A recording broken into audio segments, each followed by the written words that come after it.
출애굽기서 6장에 기록된 이 말씀을 통해서 하나님께서 주시는 은혜를 우리가 함께 나누기를 원합니다. 오늘 이 출애굽기서 6장에는 성숙하지 못한 모세와 이스라엘 백성들을 권고하시는 이 하나님의 위로의 말씀이 기록이 되어 있습니다.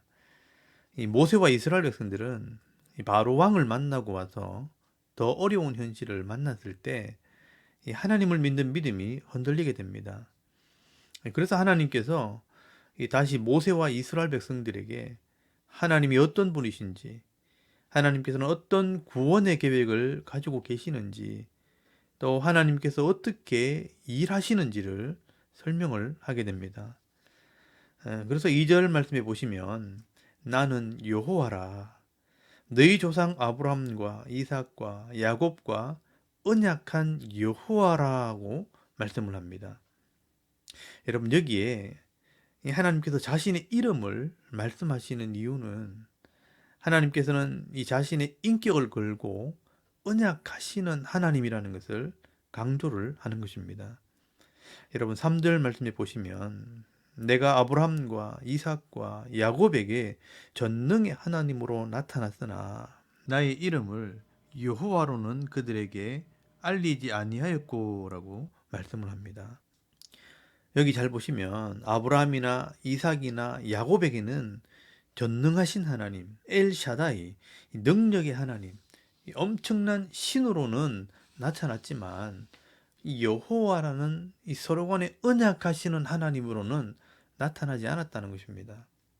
그러나 이제 이스라엘 백성들에게는 여호와 하나님, 언약을 통해 구원하시는 하나님, 서로의 인격을 걸고 언약하시는 하나님으로 나타날 것을 말씀하는 것입니다. 그리고 여러분 4절 말씀해 보시면 가나안 땅, 곧 그들의 거류하는 땅을 그들에게 주기로 그들과 언약하였더니라고 말씀을 합니다. 능력의 하나님으로 이 아브라함과 이삭과 야곱에게 일방적인 언약을 했지만 이제는 그들의 후손으로 나온 이 이스라엘이란 나라와 구원의 언약을 하겠다는 것입니다.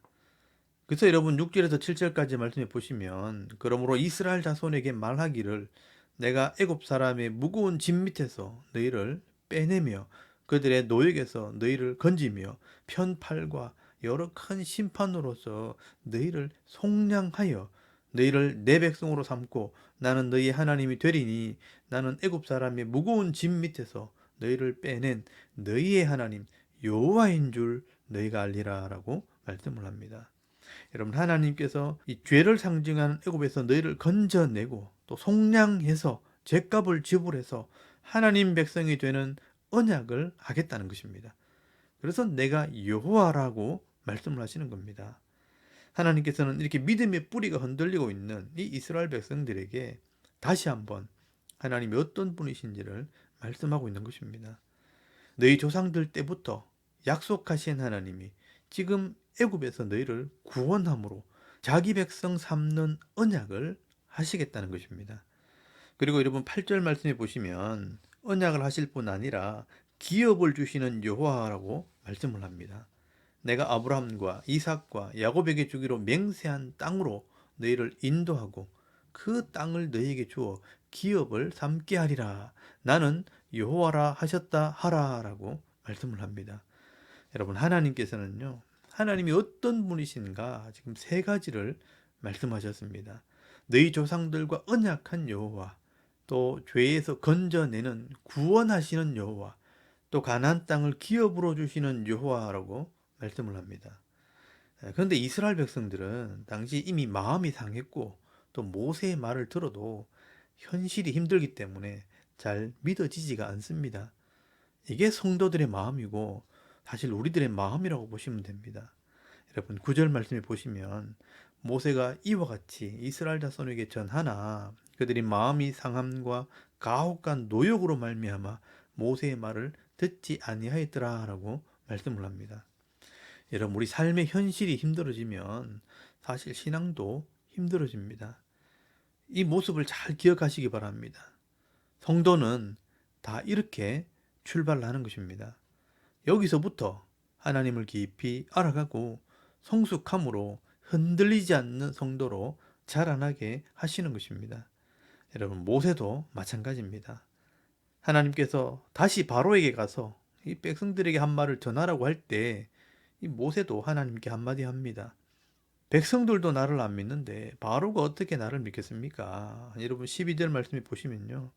모세가 여호와 앞에 아뢰어 이르되 이스라엘 자손도 내 말을 듣지 아니하였거든 바로가 어찌 들으리까?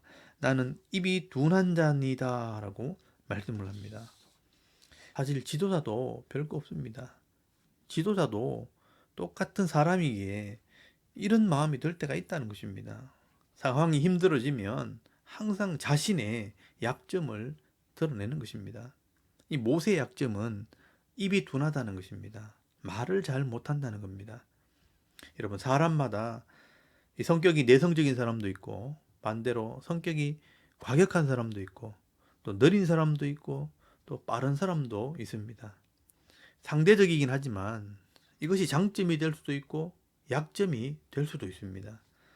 그러나 모세는 어려운 일이 생기면 이런 약점을 드러냅니다. 여러분 29절에서 30절까지 말씀해 보시면 여호와께서 모세에게 말씀하여 이르시되 나는 여호와라 내가 네게 이르는 바를 너는 애굽 왕 바로에게 다 말하라. 모세가 여호와 앞에서 아뢰되 나는 입이 둔한 자요니 바로가 어찌 나의 말을 들으리까라고 말씀을 합니다. 여러분 모세도 아직 성숙하지 못한 신앙을 가지고 있는 겁니다. 여러분 하나님께서는요 우리를 부르실 때 놀라운 계획을 가지고 부르십니다. 하나님께서 이 모세의 부족함을 모르고 불렀겠습니까? 다 아시지만 하나님께서 교만하지 않고 겸손하게 순종하게 하시려고 이 부족한 것을 아시지만 부르시는 것입니다. 그래서 지도자가 될 사람들은요 완벽한 사람을 부르지 않습니다. 약점 투성인 사람을 불러서 늘 겸손하게 순종하도록 사용하시는 겁니다. 그래서 여러분 14절에서 27절까지 말씀해 보시면 하나님께서는 이 모세의 가문과 이 조상들의 이름들을 다 말씀을 하십니다.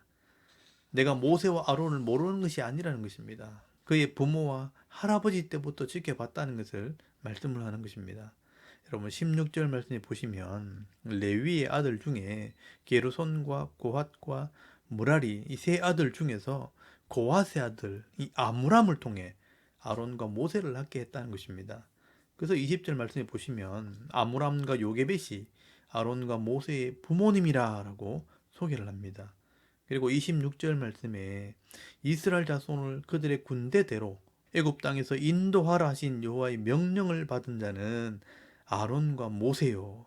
애굽 왕 바로에게 이스라엘 자손을 애굽에서 내보내라 말한 사람도 이 모세와 아론이었더라라고 말씀을 합니다. 여러분 하나님께서는요 이 모세와 아론이 어떤 집안의 사람이고 어떤 약점을 가지고 있는지 다 알고 부르신 것입니다. 그렇기 때문에 우리가 우리를 부르신 그 하나님을 바로 알고 믿음으로 순종하기만 하면 되는 것입니다. 그러므로 우리의 믿음에는 인내가 필요하고 연단이 필요한 것입니다. 그래서 사도 바울은 성도들에게 말합니다. 예수를 믿어도 환난이 온다는 것입니다. 그럴 때 내가 믿는 것이 진리라는 것을 믿는다면 인내해야 하고 인내가 결국 연단을 하게 하고 또 연단함으로 소망이 이루어지는 것이라고 설명을 합니다. 여러분 로마서 5장 3절 말씀해 보시면 우리가 환난 중에도 절구하나니 이는 환난은 인내를 인내는 연단을 연단은 소망을 이루는 줄 알미로다라고 말씀을 합니다. 여러분 오늘 모세와 이 이스라엘 백성들의 이 신앙이 흔들리는 모습을 보면서 우리가 위로를 받을 수 있기를 바랍니다. 사실 우리도 이런 흔들리는 믿음으로 이 땅을 살아가지만 하나님께서 말씀을 통해 또 성령의 능력을 통해 흔들리지 않는 견고한 믿음으로 우리를 인도해 가실 것입니다. 앞으로 하나님께서 이 이스라엘 백성들에게 10가지 재앙을 통해 하나님이 얼마나 능력 있는 분인지를 알게 될 것이고 또 시내산에서 이 하나님 말씀을 받고 인격적으로 하나님을 만나 말씀으로 언약을 맺게 하시고 나중에 하나님의 기업을 차지하게 함으로 복을 받는 이 하나님 백성이 되게 하실 것입니다. 여러분, 출애굽기서에는 이런 구원의 과정을 통해 우리가 어떻게 연단을 받고 자라야 하는가 하는 것을 기록을 하고 있는 것입니다. 여러분, 오늘 우리도 이 이스라엘 백성들처럼 이 하나님을 바로 알지 못하고 말씀을 통해 단련받지 않으면 이 이스라엘 백성들처럼 의심하고 불평하면서 어린아이와 같은 신앙생활을 할 수 있다는 것을 알아야 합니다. 그래서 하나님께서 오늘도 말씀을 통해 성도들을 연단하시는 것입니다. 그래서 신약 성경에 보시면 이것을 신앙의 초보라고 말씀을 합니다. 여러분, 신앙의 초보는 젖을 먹고 또 성숙한 자는 단단한 음식을 먹는다고 비유를 하고 있습니다. 여러분, 히브리서 5장 12절에서 6장 2절까지 말씀을 한번 찾아보시기 바랍니다. 히브리서 5장 12절에서 6장 2절까지 말씀에 보시면, 때가 오래되었으므로 너희가 마땅히 선생이 되었을 텐데 너희가 다시 하나님의 말씀의 초보에 대하여 누구에게서 가르침을 받아야 할 처지이니 단단한 음식은 못 먹고 젖이나 먹어야 할 자가 되었도다. 이는 젖을 먹는 자마다 어린 아이니 의의 말씀을 경험하지 못한 자요. 단단한 음식은 장성한 자의 것이니 그들은 지각을 사용함으로 연단을 받아 선악을 분별하는 자들이니라. 그러므로 우리가 그리스도의 도의 초보를 버리고 죽은 행실을 회개함과 하나님께 대한 신앙과 세례들과 안수와 죽은 자의 부활과 영원한 심판에 대한 교훈의 틀을 다시 닦지 말고 완전한 대로 나갈지니라 라고 말씀을 합니다.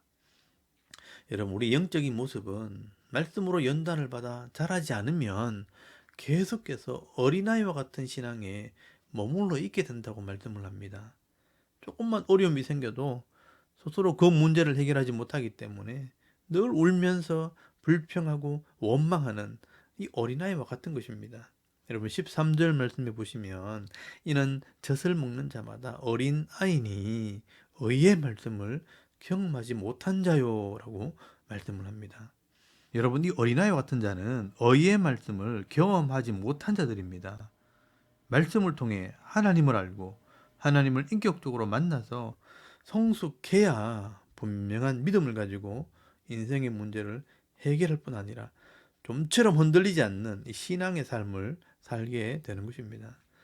그래서 여러분, 성도는 예수를 믿었으면 말씀으로 자라야 합니다. 그렇지 않으면 이 어린아이와 같은 신앙이 계속 머물러 있을 수밖에 없고 늘 흔들리는 신앙생활을 하게 되는 것입니다. 앞으로 우리가 이 출애굽기 말씀을 통해 이 모세와 이스라엘 백성들이 어떻게 하나님을 만나고 또 어떻게 자라게 되는지를 보게 될 것입니다. 오늘 저와 여러분도 이 하나님 말씀을 통해 매일매일 단련받을 때 이런 어린아이 같은 신앙에서 단단한 음식을 먹는 성숙한 신앙으로 자라날 뿐 아니라 이 모세처럼 많은 사람들을 바른 길로 인도하고 또 생명의 길로 인도하는 이 하나님의 백성들이 다 되실 수 있기를 주의 이름으로 축원합니다. 아멘. 우리 잠깐 기도드리겠습니다. 오늘도 어려운 환경 속에서도 믿음으로 단련받고 성숙한 그리스도인으로 자라게 하옵소서. 또 나라와 섬기는 교회와 가정과 자녀들을 위해서 또 개인의 기도 제목을 따라 기도하고 오늘 하루 삶을 또 시작할 수 있기를 바랍니다. 다 같이 우리 하나님께 한번 기도드리겠습니다. 살아계신 하나님, 은혜를 감사합니다. 오늘도 이 아침에 하나님을 예배하게